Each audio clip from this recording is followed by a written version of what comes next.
Is that a joke? Do you think a joke will charm my trust back? You'll have to try harder than that. And why would I do such a thing? If someone's guilty, but I wouldn't worry. Oh, that, Sheena, you won't be. Even if that, I think that, see?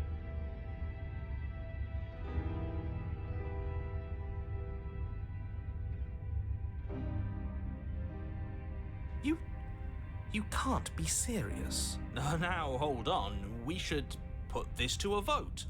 The blade is one of our most valuable assets. We can't just give it to her. What if she uses it to kill us? I vote no, as do I. Abstain? You abstain. She's going to kill us if we give it to her. You're going to get everyone killed. You know that, right? But of course you do. You toss the blade at the princess's feet. She eyes it with suspicion before kneeling down to pick it up. I wouldn't have done that. Why did you? She creeps forward, taking one cautious step at a time until you and she are face to face. What do you think happens now?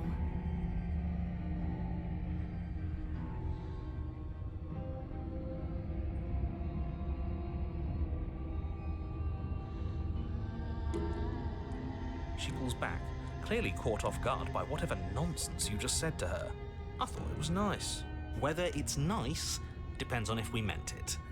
We didn't mean it. Did we? If you were lying, we'd all know. But unfortunately, you weren't lying. What? What do you mean by that? What kind of game are you playing? The look of surprise that momentarily softened her features vanishes as she steels her nerves. And then she buries the blade in your heart. What? No, come on, that's not right. I told you this is what she was going to do. Glee dances across her face as you fall to the ground. I did it. I got you. You... The princess seems to tremble, her smile fading quickly, replaced with concern. Her nervous eyes brim with tears. Why? Why did you let me do this? But you don't have the strength to respond, nor do you have the time. Everything goes dark, and you die.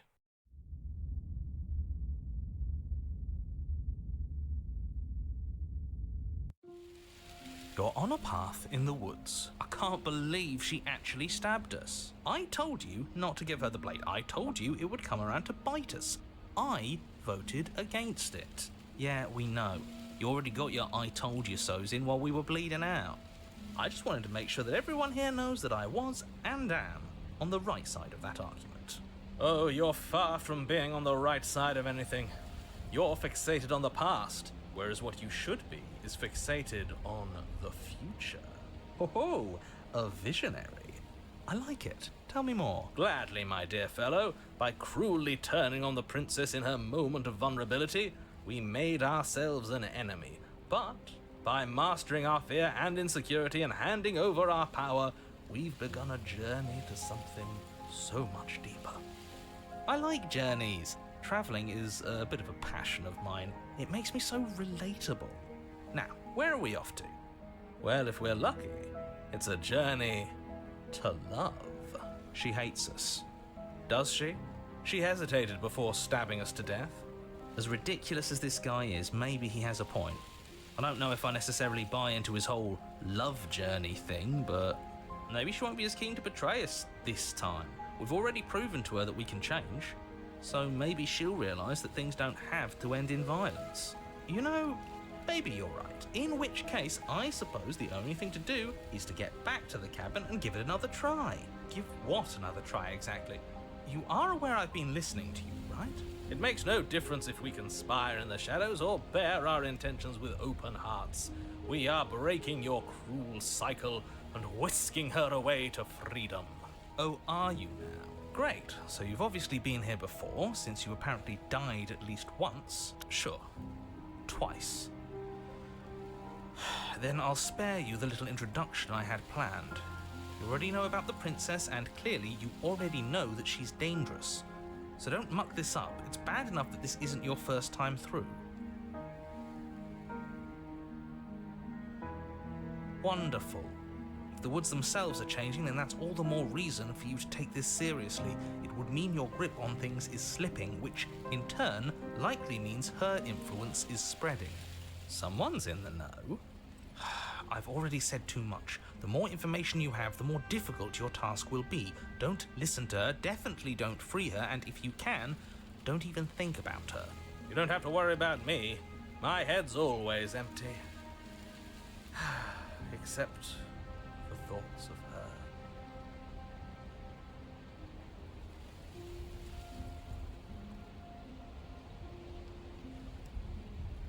Yes, good. Playing both sides. That's what smart people do, and you're the smartest in the room.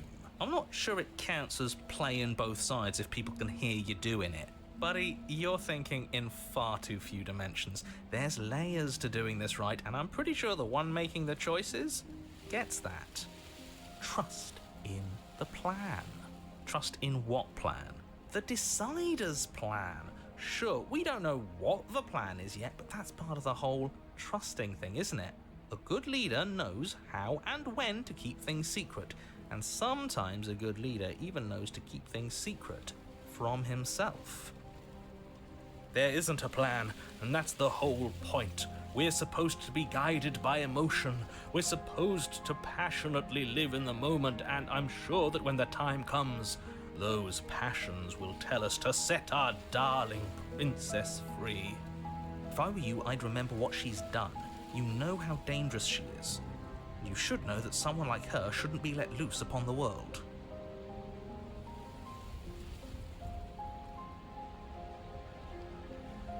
What do you want me to say? It's bad that you've been here before. It's bad for you, it's bad for me, and it's especially bad for the world. The more times you run through this, the more likely it is that you'll fail. You've already failed twice, so you knew this could happen. Theoretically, sure, I knew this could happen, but I was supposed to be the first. I'd really rather not get into it. I don't care about where we came from, and I don't care to discuss the theory of anything. I yearn only to bring her freedom. I'm here to feel, not to think. Then we can all move on and forget what I said about failure. It's important that you believe in yourself, and the fact you're here probably means that you still have a chance to pull this off and save the world. My world, at least. It sounds like you've probably doomed a couple of others already. I need to stop talking.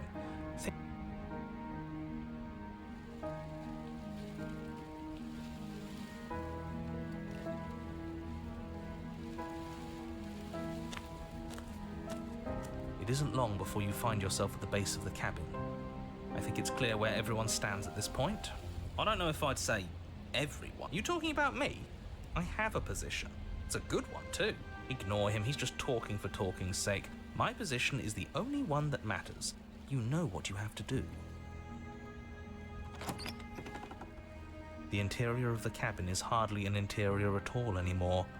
The burned-out ruins merely suggest the shape of the structure that once stood here, charred wood still reeking of ash. But beneath it lies the fresh smell of spring growth after rain, the promise of new life in the wreckage of the old. The only furniture of note is the crisp shell of what was once a table, a pristine... Wait, this isn't right. There's supposed to be a pristine blade. Why isn't there a pristine blade? We gave it to her last time. She can't still have it, can she? Well, it's not here. And if she has it, let me guess, you want to get all chummy with her. Look, as far as I see it, if it's between him and her, I say we side with the one who has the weapon. It's just the smart thing to do. I wouldn't be so hasty. I'm sure the blade will turn up somewhere. She can't have it. That's not how this is supposed to work. If she does have it, that's all the more reason to put our faith in her. We've already shown her our heart. Now she has to show us hers. Unless her heart tells her to stab us, which doesn't seem unlikely, so yes, I agree. Let's make sure we get on her good side. You're right, the mirror is back. There isn't anywhere for us to go. But there isn't a mirror. I still don't get his angle here. Either way, I say we take a look. It feels like it's been forever since we've actually seen ourselves. For all we know, our feathers are all out of place, and that's why we haven't yet won her heart. We must put our best face forward. Yeah, we can't go around looking disheveled. A real go-getter takes care of his appearance. So, is the door to the basement behind the mirror? I promise you there isn't a mirror and there isn't a door to the basement. The entrance is more of a burned out frame than anything else, and it's right there on the far side of the room. Do you really not see it?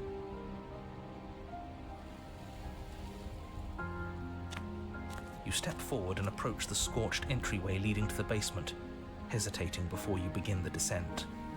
You know what you have to do. Wipe away the grit from the mirror and behold our handsome features. It went away when we touched it last time. You reach forward and wave your hand through the hollow entrance leading to the basement. You really thought there was a mirror there, didn't you? Alas, our fine features remain unseen. We'll just have to trust that she'll find us beautiful as we are. Well, seems like the only way to go is forward, isn't it? Yes, that's where everything tends to be. Let's just put on a good face and have our wits about us. You step through the frame of scorched wood and make your way into the darkness below. The stairs to the basement are covered in a fine layer of gritty ash. The air still feels warm, as if the fires that ruined this place had only recently been extinguished. Yet fresh shoots of thorny branches are already weaving themselves through the soot-covered earth of the walls around you.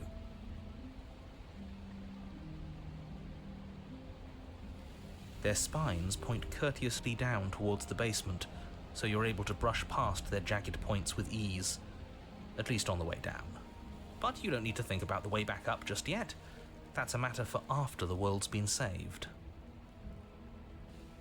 These thorns are an expression of her pain. I know it. She's calling out for help. Her voice, worn down by pain and suspicion, hobbles up the stairs. I can't get away from you, can I? You betray me, I kill you, and you come back. You let me kill you, and you come back. I don't know why you let me do that. I don't know what you want from me.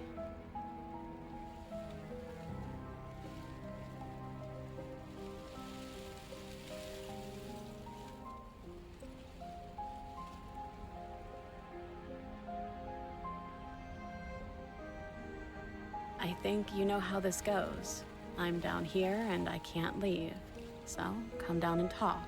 It's not like I can stop you. You continue down the basement stairs, brushing past the smooth edges of thorns that grow more and more plentiful as you make your way forward.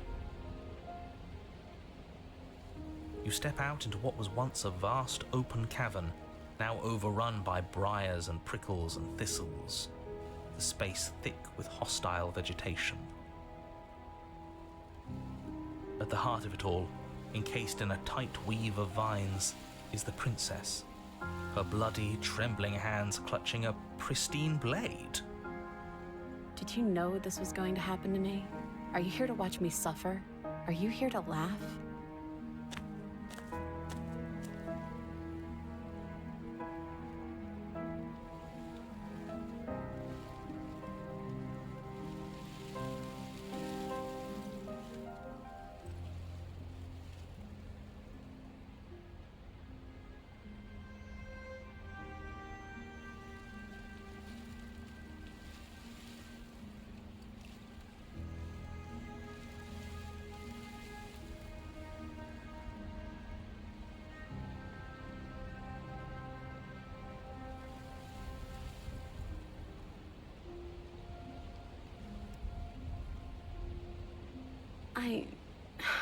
I want to trust you.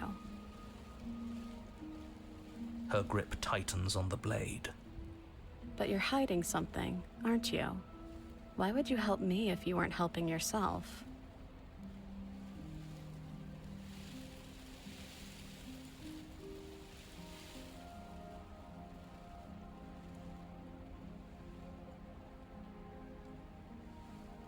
The princess clutches the blade closer to her chest. That sounds nice.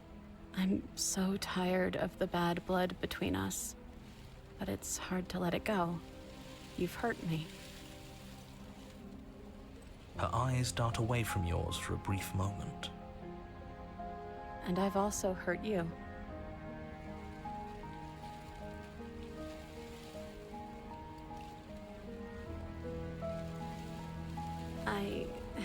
I don't know. What can either of us really say at this point? How can we trust something as hollow as words? She's right, there's nothing left to say. So let's get a move on and do something before she comes up with a scheme to get out of here on her own. We don't need words to send a message. It is through action that we can show her our adoration, our devotion, our kindness.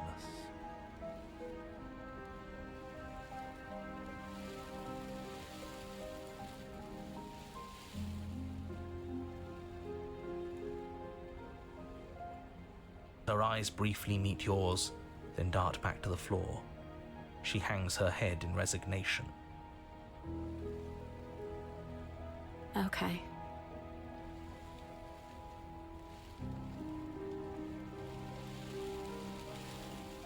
You reach towards her bloodied hands, laying your palm on her trembling fingers. For a moment, she clutches it even tighter, her knuckles going white with the effort. But then the tension fades. Her grip finally loosens and she allows you to take the weapon. You carefully pull it free from the thorns, though they scrape at your skin, leaving red trickles of fresh blood all along your arms. She trusts us. She trusts us. Doesn't that set your heart aflutter? Yeah, a little. It could just be nerves. Being this close to her does bring back unpleasant memories, but I don't know, it doesn't feel bad. We are special to have gained an ounce of trust from a maiden so guarded. Now all that remains is to free her from her bindings. Yeah, let's do it. Let's show her how much both of us have changed. Or, hear me out, we slay her. Right here, right now. She's never been so helpless, and if we don't take advantage of that, we may never get another chance. That sounds like a splendid idea. You should listen to him. I see that the lines have been drawn. It's 2 against 1. It's 2 against 2. You don't count. And why shouldn't he count? Because he's clearly not one of us. That doesn't matter. He's been with us the whole time. He should get a say. So, did you mean it? Or was I a fool to hand my life to you?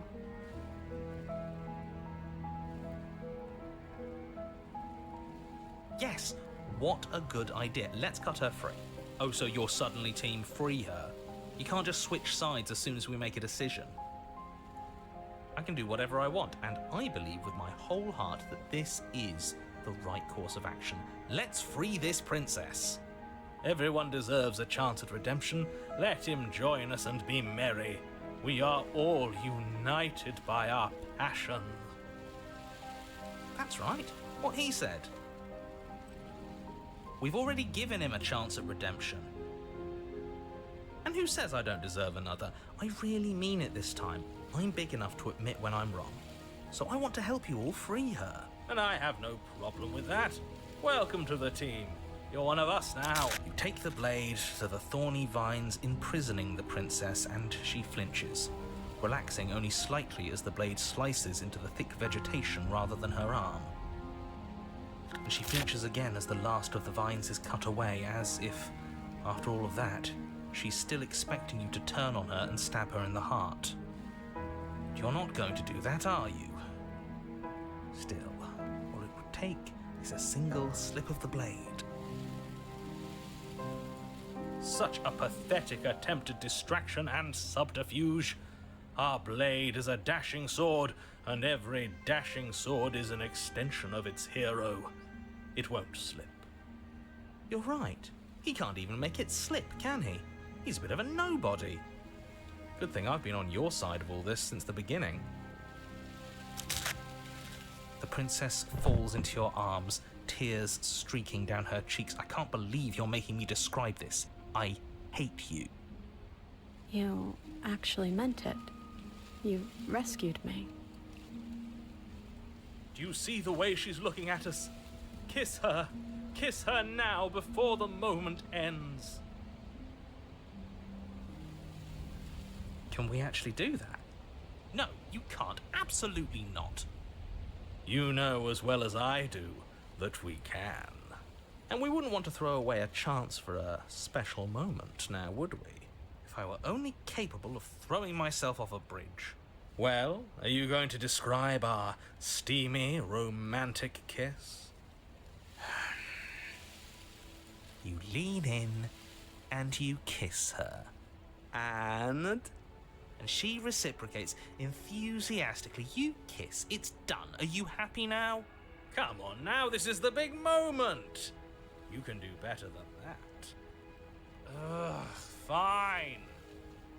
You and the princess lock eyes and stare deep into each other's souls with all the roaring emotion that comes from letting what once was hatred turn into pure, unbridled passion. Are you making fun of us? And then each of you close your eyes and kiss. Words can describe neither the nuclear fire nor the oceanic depth of your connection. Please. I think he actually likes romance. If history itself were not about to end, historians would document this moment for the rest of time. Musicians would write era-defining ballads, and great artists would expend entire lifetimes trying to merely capture the spark you hold right now. He's making fun of us. It doesn't matter either way, because this is good stuff. I'm aware of my skills.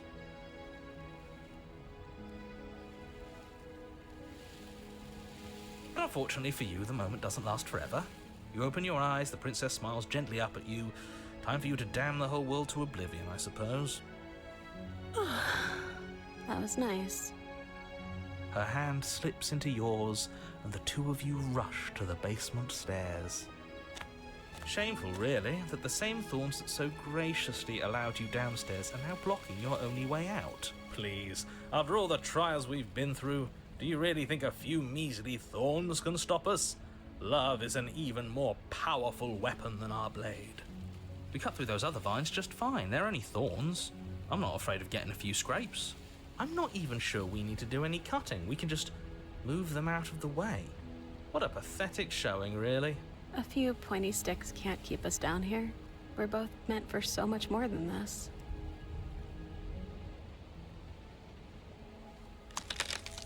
As you step into the thorns covering the basement stairs, they yield. Both you and the princess ascend the stairs without obstacle. This is unacceptable. The second you step out of this cabin with her, the world ends. Do you hear me? Your nightmare is our dream. Whatever world would condemn star-crossed lovers like us to a cycle of violence and despair isn't a world worth saving. We'll weave something new together. Something better. You and the princess hesitate at the cabin door. This is your last chance. We've already made our decision. We're finally leaving here together, aren't we? And all we had to do was trust each other. It wasn't easy, but I'm glad we finally could.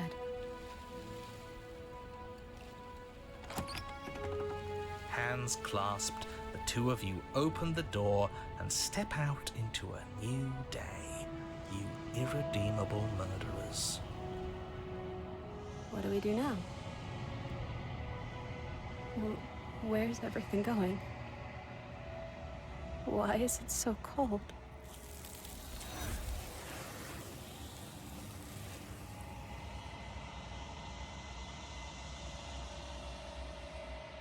She's gone. Where did she go? Should we try and find her? And there's that mirror again. Why is it here?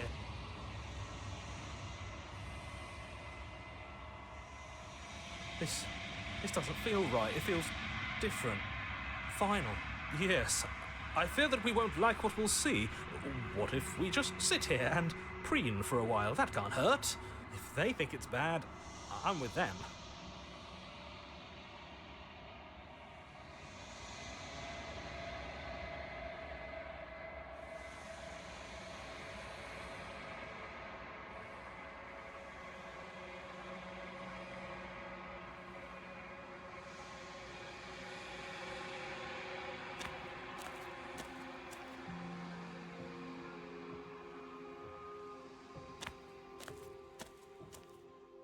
I am a growing chorus of contradiction, a mass of tides ebbing and flowing all at once in more directions than my attention can bear to hold.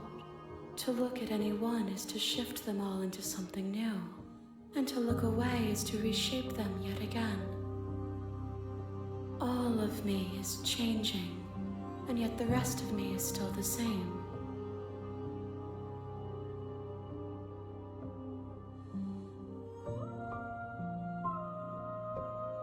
This one yearns for connection she feels she doesn't deserve. Even when shown compassion, she hid herself away. She will make for a cautious heart. Do not mourn her. She isn't alone anymore.